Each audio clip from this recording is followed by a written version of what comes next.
आरंभ है भोट गणति सकाळ 8 भोट गणति आरंभ होइतबा बेले आज अपराह्न सुधा केउठी किए जितिब हारिब प्रायतः जना पड़िजिवो। बलांगीर और लोईसिंगा निर्वाचन मंडल प्रत्येक बूथर ईवीएम भितर बंद रहितबा भोट संख्या बलांगीर सरकारी आईटीआई रे गणति कराजिबा परे नवनिर्वाचित जनप्रतिनिधि नाम घोषणा हेबो। बलांगीर सहर में श्रृंखला रक्षा को दृष्टि रखी जिलापाल बलांगीर रे गत राति 144 धारा जारी करथिबा बेले यह निर्वाचन फलाफल घोषणा शेष पर्यंत बलवत्तर रहिबो बोली कुहाଯାଇଛି।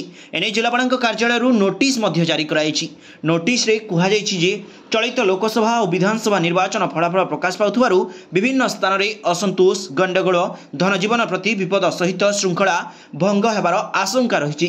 एणु यह समय केही भी कौनसी प्रकार अस्त्र शस्त्र पाखरे रखिपारे ना। बंधुक खंडा बर्छा लाठी कुराड़ी छुरी साइकेल चेन भली कौनसी मारणास्त्र केही निज पाखरे रखिपारे ना। इस समय मध्य भोट गणति केन्द्र 200 मीटर भितर एका सांगरे 5 जन रहिबा मना एवं केही भी गणति केन्द्र पाखकू मोबाइल फोन नहीं पारिबे नाही। एसबू कटकणा उल्लंघन कले धारा 188 अनुजाई दंडनीय बोली उल्लेख कराଯାଇଛି।